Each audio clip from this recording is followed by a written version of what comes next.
But if there's even one thing we can do, if there's just one life we can save,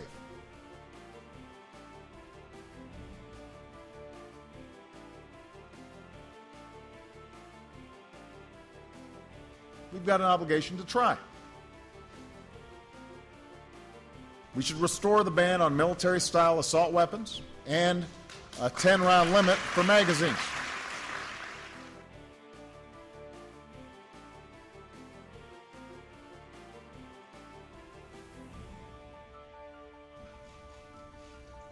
And that's why I need everybody who's listening to keep the pressure on your member of Congress to do the right thing.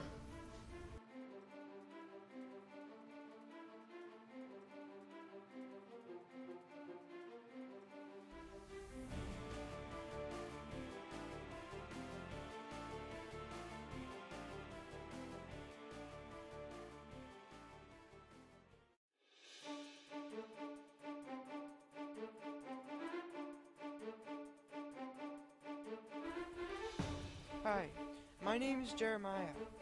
I created this documentary because our nation has been fooled. Our nation isn't dumb, but we have been tricked into believing information that we have been fed for years. My goal is to show you facts. Facts that are easily found, but not often looked for.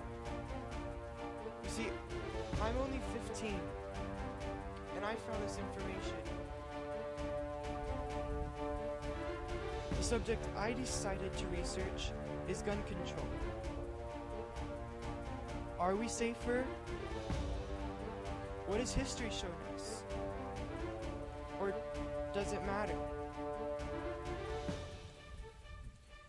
I have also studied the Constitution and its amendments. I was surprised to see that most of the people I've interviewed did not even know the Constitution.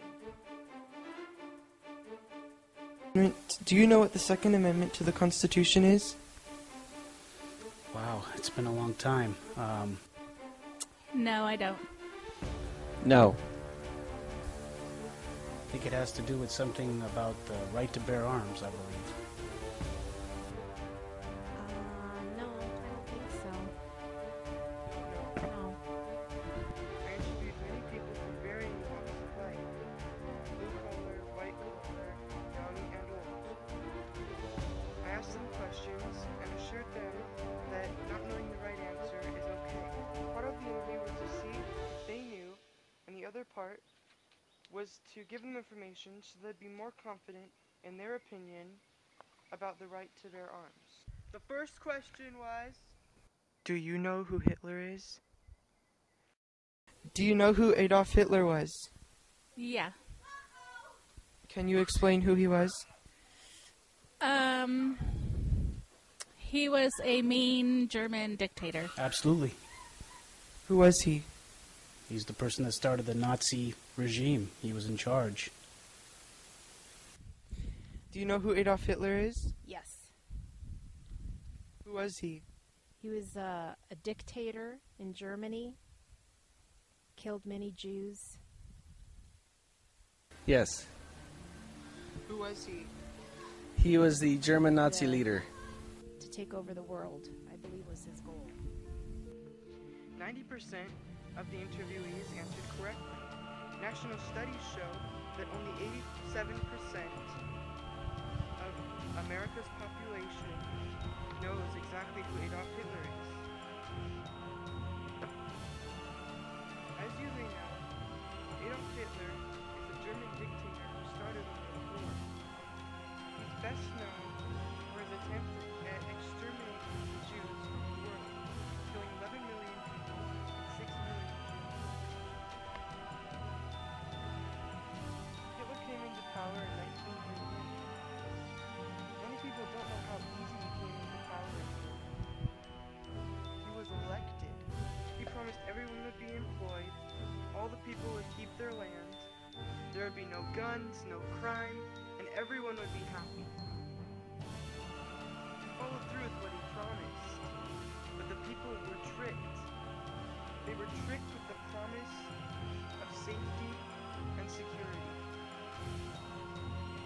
had some other plans. He started by taking religion out of schools. Crosses were replaced with crucifixes, which is what we call swastikas. If you wanted to eat, you needed food stamps. If you didn't work, you wouldn't get it. All children were required to go to government child care. There they brainwashed the kids to be little Hitler followers. Then, healthcare was socialized. Free for all. Because of this, hospitals were always full. Everyone went all the time. If you ever needed surgery, there was a 2-year wait. Hitler secretly killed all handicapped. And lastly, he took the guns. This was in support of the public. It was presented as making Germany a safer place.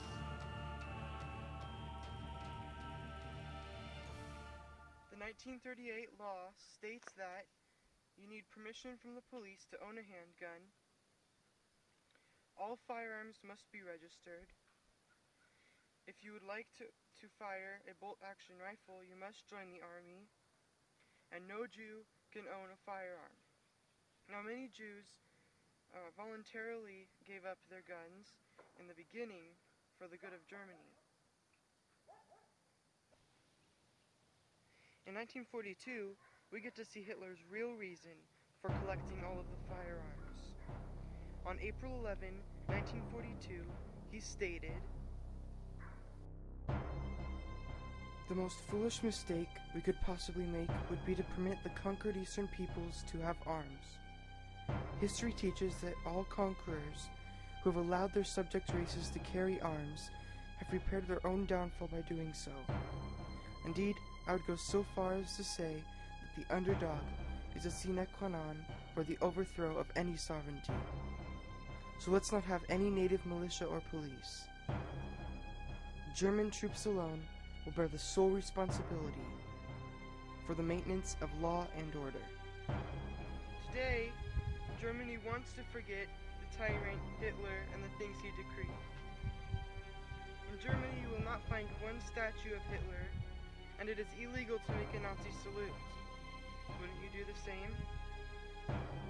Hitler's not the only one in history that did such disgusting things, but he's an important one to be aware of because he did all of this by fooling his citizens. Who is Joseph Stalin? Do you know who Joseph Stalin was? Yes. Who was he? He was the communist Russian. Joseph Stalin. Do you know who Joseph Stalin is? Yes. Another dictator of Russia. Communist. I think he was in charge of communism. Yes, Russian killer. He was the prime minister or the president of Russia. Also a killer, just like Hitler. Stalin was a communist dictator. He ruled the Soviet Union and killed over 20 million Soviet citizens.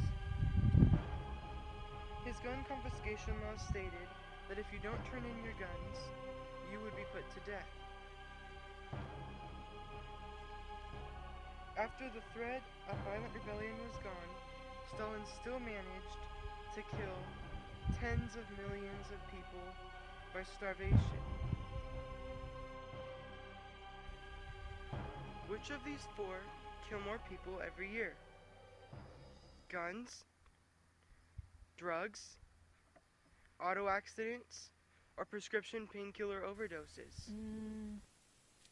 I think I heard that it was the drugs, the painkillers. Drugs, I believe. Which is number 2? I would say car accidents or Which is number 3?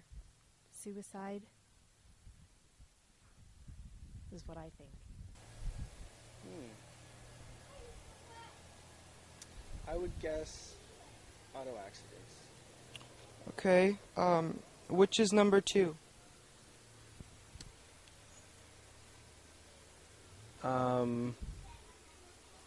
Drugs. And which is last? Prescription drugs and guns last.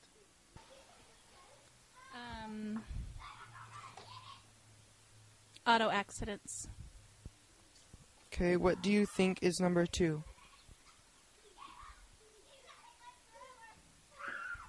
What was the first one? I'm going to say auto accidents. Which do you think is number 2? Drugs. And last? I think guns are last. Guns. Drugs. Which is last? Guns.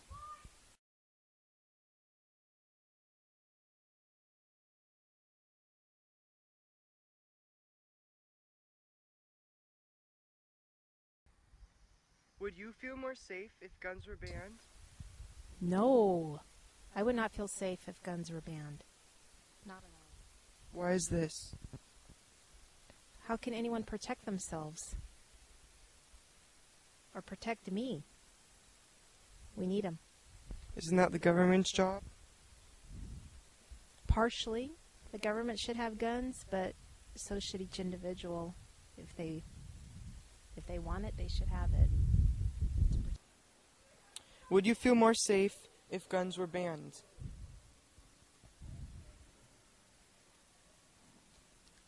I don't think so. Why is that? I don't feel unsafe now. No, absolutely not. No. Why is that? Because whether or not guns are banned, people that are evil and want to use them for evil, they will find a way to get them. Because I feel that people should have the right to protect themselves. If the government fails to protect people with police and laws, if those were all done away with, people wouldn't have any way to protect themselves and their property. So I feel it's not so much, my view is it's not so much the guns that kill people, it's the people that are controlling the guns. But I think people should have the right to own a gun if they want, if they choose to protect themselves and their property. What happens when we try to confiscate guns? Many people think that a total gun ban would result in less crime, less murders, and that we would be safer. Washington, D.C. Attorney General Linda Singer told Washington Post, "It's a pretty common sense idea that the more guns there are around, the more gun violence you'll have." Is this true? Do you think crime goes up or down when guns are banned? Crime's going to happen with guns or without guns. So I don't believe it's going to make a difference. It might even increase crime, I believe.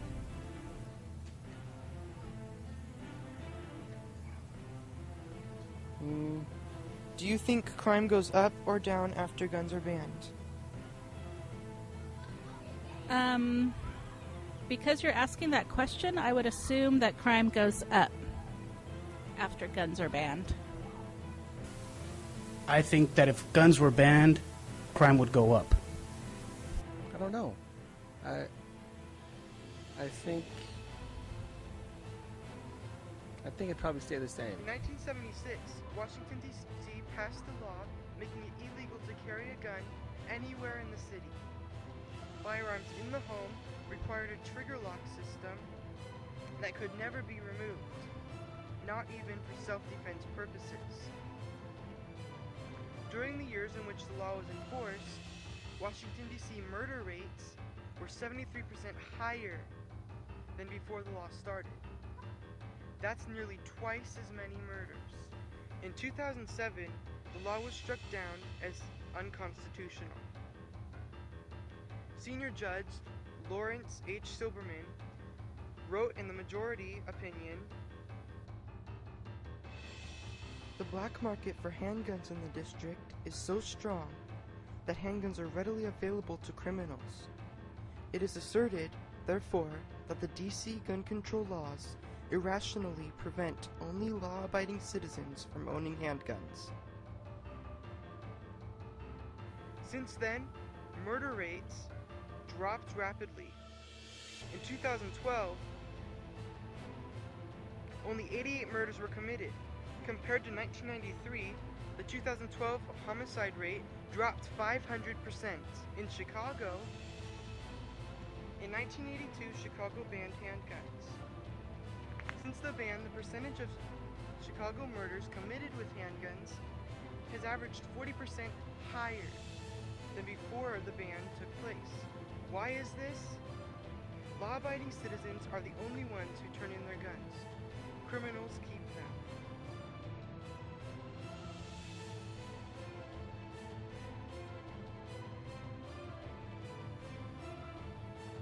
A larger example is the country of Great Britain. In 1920, Britain passed a law requiring civilians to get a certificate from their district police chief in order to possess a firearm, with the exception of a shotgun. In 1968, Britain made the 1920 law stricter. This required civilians to obtain a certificate from the district police in order to possess a shotgun. In 1997, Britain passed a law that required civilians to surrender almost all privately owned handguns to the police. More than 162,000 handguns and 1.5 million pounds of ammunition were compulsorily surrendered. Using records of firearms held on firearm certificates, police accounted for all but fewer than 8 legally owned firearms in England, Scotland, and Wales.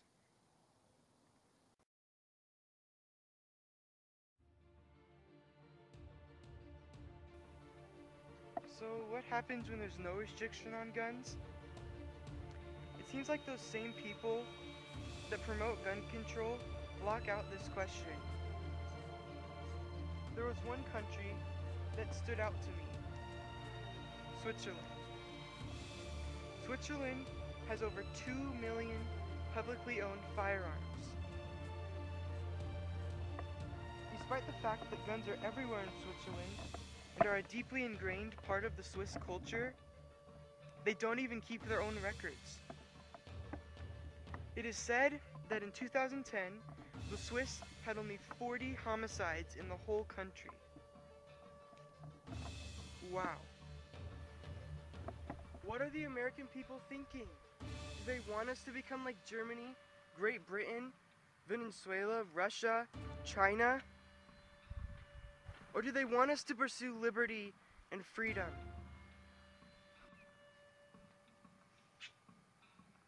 Do you think you know enough about government officials when you vote for them? Absolutely not. Do you think you know enough about government officials when you vote for them? No. I only know what they want to tell me. Or if someone investigates, to report more. But I usually don't believe that we know the full picture. No.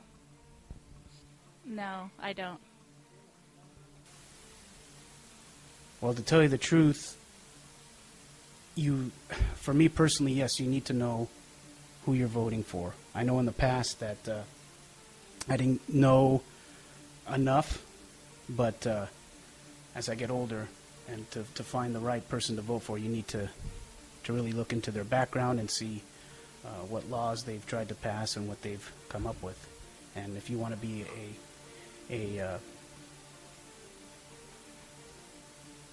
if you want the right person in office, you need to know about them and feel good about your vote instead of just throwing it away. To be honest with you, this past election, I did vote, but it was half-heartedly because I felt that the candidate that I wanted to win was not going to get the proper vote.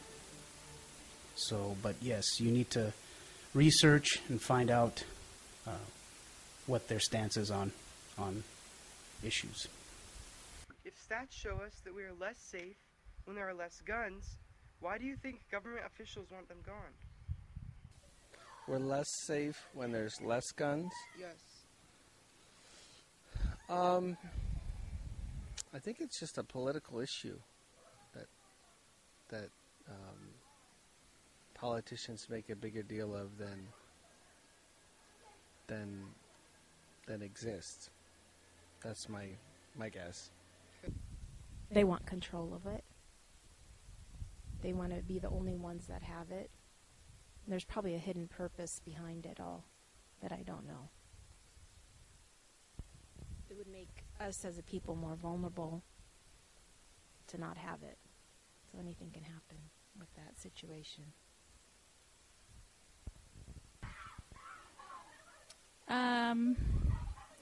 Probably just because whoever is lobbying for them to be banned are real aggressive, and the government tends to give in to whoever yells the loudest. I'm guessing. The government wants guns gone so they don't have anybody to fight. So they could be in charge and have laws to where the people wouldn't be able to rise up, to make people rely on them and them only.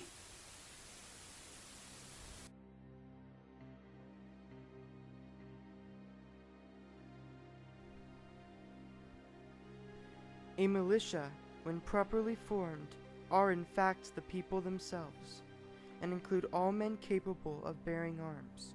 To preserve liberty, it is essential that the whole body of people always possess arms. The mind that aims at a select militia must be influenced by a truly anti-republican principle. Richard Henry Lee.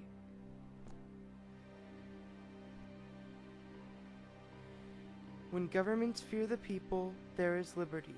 When the people fear the government, there is tyranny. The strongest reason for the people to retain the right to keep and bear arms is, as a last resort, to protect themselves against tyranny in a government. Thomas Jefferson.